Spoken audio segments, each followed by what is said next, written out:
Bonjour et bienvenue dans Sa parole en action, un podcast proposé par Un truc à dire. Comme vous le savez, Sa parole en action regroupe des témoignages de personnes qui mettent en application la parole de Dieu. Aujourd'hui, nous sommes en compagnie de Ludivine Lepollard qui va nous témoigner sur l'amour fraternel et l'unité en Christ. Bonjour. Salut Christelle, ça va? Oui, ça va. Ça fait plaisir de t'avoir avec nous dans l'émission. On est très contents. Et vraiment, cette thématique, je trouve qu'elle te correspond vraiment bien. Et de toute façon, les gens vont le comprendre en écoutant ton témoignage. Mais avant d'écouter ton super témoignage, je vais te demander de te présenter à nos auditeurs en nous donnant 3 choses. Un verset biblique qui te caractérise, ton cantique préféré, ton personnage biblique préféré. Et surtout, n'hésite pas à apporter des explications. La parole est à toi. Ok, j'aime beaucoup cette question parce que quand tu m'as demandé de la rédiger, ça m'a vraiment aidé à pouvoir penser un petit peu. Et un verset que j'aime énormément, c'est Galates 2:20, et ça dit comme ça: ce n'est plus moi qui vis, c'est le Christ qui vit en moi. Ma vie en tant qu'homme, je la vis maintenant dans la foi au Fils de Dieu, qui par amour pour moi s'est livré à l'amour pour ma place. C'est livré à la mort, à ma place. J'aime beaucoup ce verset, pourquoi? Parce que ça montre un avant et un après. Quand toi et moi on accepte Christ dans notre vie elle commence à être super différente. Et on commence à avoir une raison de vivre différente, non? Qui est vivre pour Christ. Un cantique préféré. J'aime beaucoup le chant Je reviens au cœur de la louange parce que ça m'aide vraiment à avoir les yeux fixés sur Christ. Et voilà. Donc j'aime beaucoup ce chant-là. Et un personnage biblique que j'adore, c'est un de mes préférés, c'est Esther. Tout simplement pour son courage, sa bravoure et comment elle a été obéissante envers Mardoché et en soi voir comment Dieu il était dans tous les détails de sa vie. Donc voilà, ça ce serait pour répondre à cette première question. Yes! De fou, le verset que tu as choisi est magnifique. Il reflète vraiment ce que Christ a fait pour nous.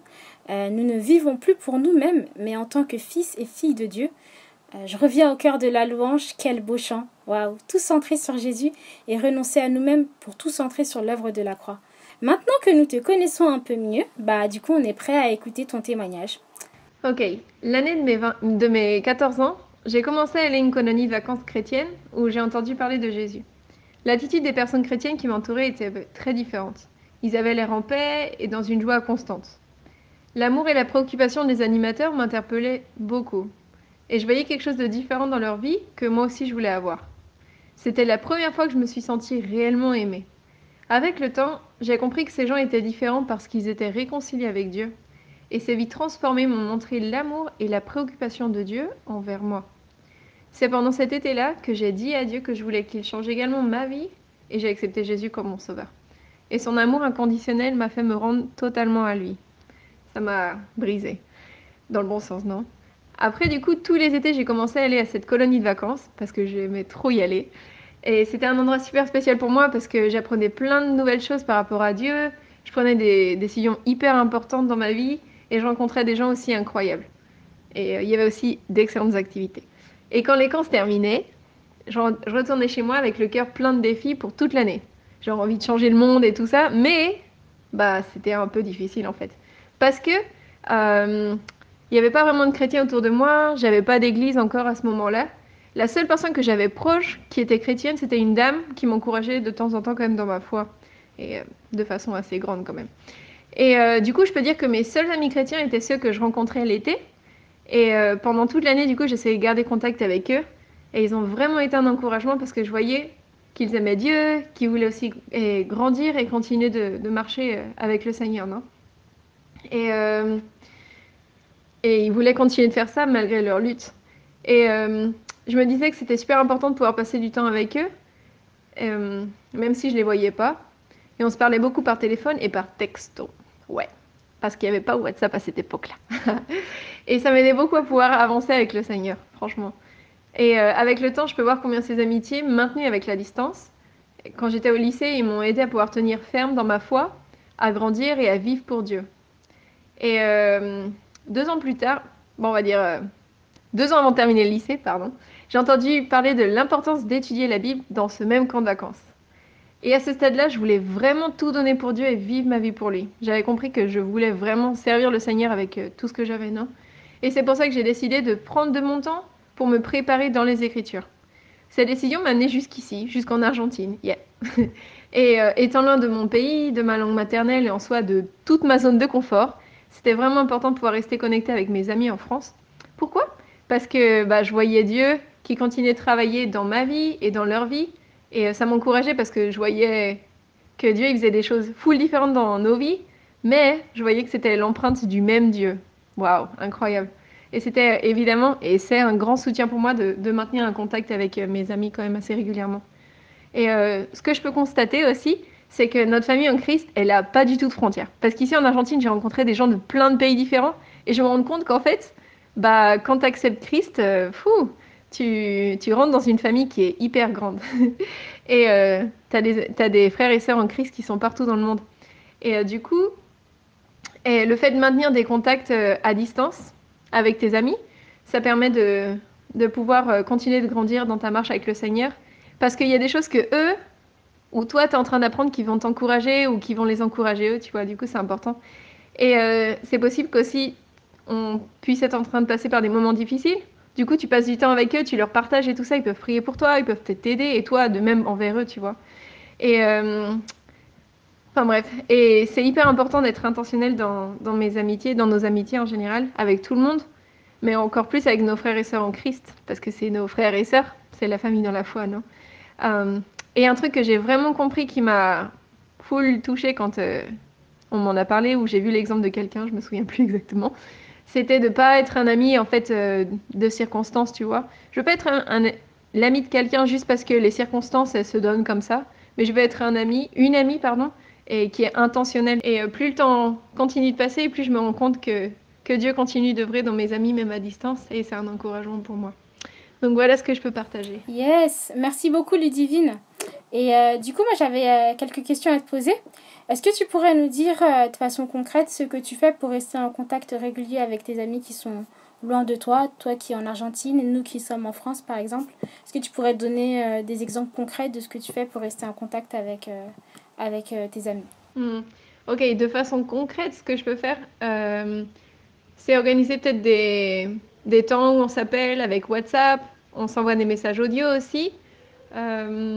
Beaucoup avec Instagram aussi, le fait juste de m'intéresser à leurs publications et de commenter ou de montrer que je suis en train de voir ce qu'ils font et ça m'intéresse, tu vois. Des choses comme ça, mais c'est plus genre par appel et par petit message sur WhatsApp. Yes. Et selon toi, qu'est-ce qui caractérise l'unité du corps de Christ? Comment vis-tu cette unité en Christ? Ok, pour moi, ce qui caractérise l'unité du corps de Christ, c'est le sacrifice de Jésus, parce que on a tous accepté le même sacrifice. Et ça fait qu'on a tous été adoptés dans la même famille, et on a tous reçu le même Esprit de Dieu qui nous guide, qui nous console, qui nous enseigne la parole et tout ça. Donc, ça fait que on est tous unis dans la même chose en fait. Et donc voilà. Et comment vivre et l'unité du corps de Christ, je pense que c'est en lisant la parole et en la mettant en pratique. Et donc, une des choses importantes, c'est le fait d'aimer son prochain et sa famille en Christ, d'une façon intentionnelle. Il est vrai, ce que tu dis, ça me touche tout particulièrement. C'est ce pourquoi j'ai décidé de participer à un truc à dire avec ces podcasts. En fait, sa parole en action, c'est exactement ça. C'est voilà, permettre à des chrétiens en fait de se rendre compte que ceux qu'ils vivent, ils sont pas tout seuls à le vivre à travers des thématiques assez larges de la vie chrétienne. Et ces témoignages comme celui que tu nous partages aujourd'hui sont vraiment là pour ça en fait, permettre aux gens de vivre l'unité en Christ à travers des témoignages et c'est exactement ça. Donc ouais, merci pour ça. Du coup, pour illustrer en fait ce que tu as témoigné, j'avais envie de prendre un passage biblique pour venir embellir ton témoignage et nous édifier sur l'amour fraternel et l'unité de Christ en Christ. Et le passage que tu as choisi pour illustrer ton témoignage, c'est un verset qui se trouve dans le livre des Proverbes au chapitre 17. Donc c'est le verset 17 qui dit « L'ami aime en tout temps et dans le malheur il se montre un frère ». Alors le contexte rapide de ce verset, ou du moins du livre des Proverbes, donc c'est un livre qui a été écrit qui a pour auteur du moins Salomon. Il y en a d'autres aussi, mais principalement c'est Salomon. Ce livre, il est rempli d'enseignements pour parvenir à la sagesse et à une vie disciplinée et équilibrée. Il enseigne aussi comment agir de façon juste, honnête et loyale. Ce livre avait pour destinataire les Israélites. C'est un livre extra à méditer. Et du coup, moi, la question que j'ai envie de te poser, c'est quel lien il y a entre ton témoignage et ce passage biblique? Comme ce que j'ai pu comprendre, le fait d'être intentionnel dans mes amitiés, le verset il dit que l'ami, il aime en tout temps. Du coup, il aime pas juste dans certaines circonstances, il n'aime pas quand les choses vont bien, tout ça, mais il est tout le temps là, il est présent. Après, ça veut pas dire qu'il faut tous les jours envoyer des messages, tous les jours s'appeler, tout ça, non. Mais genre le fait d'être vraiment intentionnel dans l'amitié, et de temps en temps, et envoyer un message, essayer d'appeler, voir comment il ou elle va, et voilà. Et j'aime trop parce qu'après ça dit il se montre un frère. Enfin, l'ami, il aime en tout le temps, en tout temps. Et voilà. C'est carrément vrai. Moi, du coup, j'avais aussi envie de partager un passage qui parle de l'amour que je trouve vraiment qui correspond plutôt bien à la thématique que nous abordons aujourd'hui. Du coup, c'est un passage qui se trouve dans 1 Corinthiens au chapitre 13, donc versets 4 à 7, que je lis. L'amour est patient, il est plein de bonté. L'amour n'est pas envieux, l'amour ne se vante pas, il ne s'enfle pas d'orgueil. Il ne fait rien de malhonnête, il ne cherche pas son intérêt, il ne s'irrite pas, il ne soupçonne pas le mal, il ne se réjouit pas de l'injustice, mais il se réjouit de la vérité. Il pardonne tout, il croit tout, il espère tout, il supporte tout. Donc ce passage qui se trouve dans la première lettre aux Corinthiens a été écrit par l'apôtre Paul. Au chapitre 13, Paul parle d'amour, du véritable amour. Ce chapitre est la plus belle définition de ce qu'est l'amour. Et du coup, je voulais savoir, est-ce que tu voudrais du coup nous partager quelque chose par rapport à ce que je viens de lire et en lien avec la thématique du coup? Ce passage, il est hyper fort et je pense que c'est un défi pour chacun de nous, à chaque fois qu'on lit, de vraiment pouvoir et le mettre en pratique, non? Et un de mes profs à l'école biblique, il nous avait enseigné ce passage d'une façon assez spéciale parce qu'il avait dit, imagine que essaye d'enlever le mot amour dans ce passage et tu mets Christ à la place. Et du coup, ça montre clairement les caractéristiques de Jésus, non? En tant qu'homme et même en tant que Dieu, en tant que Dieu, tout simplement. Et, euh, et comme la Bible, elle dit on doit imiter Jésus et suivre son exemple. Donc, c'est un défi constant de pouvoir chaque jour demander à Dieu de pouvoir travailler dans nos vies de telle façon qu'on puisse refléter qui il est lui. Yes, c'est Et clair. donc, voilà. Ouais. Bah écoute, c'est sur ces belles paroles que l'on va se quitter. En fait, bah ouais, ça y est, le podcast il touche à sa fin. Franchement, c'était vraiment cool de t'avoir avec nous sur cette thématique qui est l'amour fraternel et l'unité du corps de Christ. Vraiment, c'était vraiment chouette de t'avoir avec nous. Est-ce que tu as un dernier truc à dire, à partager avec nos auditeurs? Peut-être une expérience que je peux vous partager, claire de la façon dont j'ai pu vraiment voir l'amour de Dieu dans ma vie. En étant ici en Argentine, c'est que plein de fois, il m'arrivait des moments où il me manquait des choses basiques comme, je sais pas, peut-être du shampoing, peut-être du savon, tout ça. Tu vas dire, what? Mais oui, c'est vrai. Parce qu'en étant dans un pays étranger, bah ouais, tu peux passer par différentes situations, non?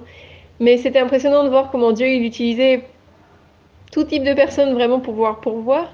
Et ça m'a vraiment montré l'importance de pouvoir être intentionnel, justement d'une façon pratique, tu vois. Et des fois, il y a des gens dans la famille, en Christ, qui passent par des nécessités et c'est important genre de pouvoir tout simplement être OK pour les aider. Et des fois, les aider, ça va nous amener à passer un appel, du coup à utiliser de notre temps pour les appeler, pour m'intéresser à eux. Des fois, ça va être le fait d'utiliser de l'argent parce qu'ils vont avoir besoin de quelque chose en particulier et de renoncer à quelque chose que moi je voulais ou quelque chose comme ça. Donc voilà, j'ai vu vraiment l'amour de Dieu en pratique au travers des exemples de ses frères et sœurs en Christ qui m'ont que Dieu a utilisé pour pouvoir à des nécessités spécifiques, non? Ouais, merci Ludivine pour cet exemple effectivement pratique. Moi, je note la disposition du cœur à pouvoir être intentionnel envers nos amis, être vrai, être honnête et aussi ne pas avoir peur de contacter nos amis, de leur démontrer notre amour, d'être présent en fait pour eux, à l'image de ce verset que tu as partagé avec nous à travers ce témoignage. Merci beaucoup Ludivine, sois bénie. Et soyez bénis les amis, et puis on se retrouve une prochaine fois dans un prochain Sa Parole en Action. Et surtout, on n'oublie pas de mettre sa parole en action. Salut Ludivine. Salut Christelle, c'était un plaisir.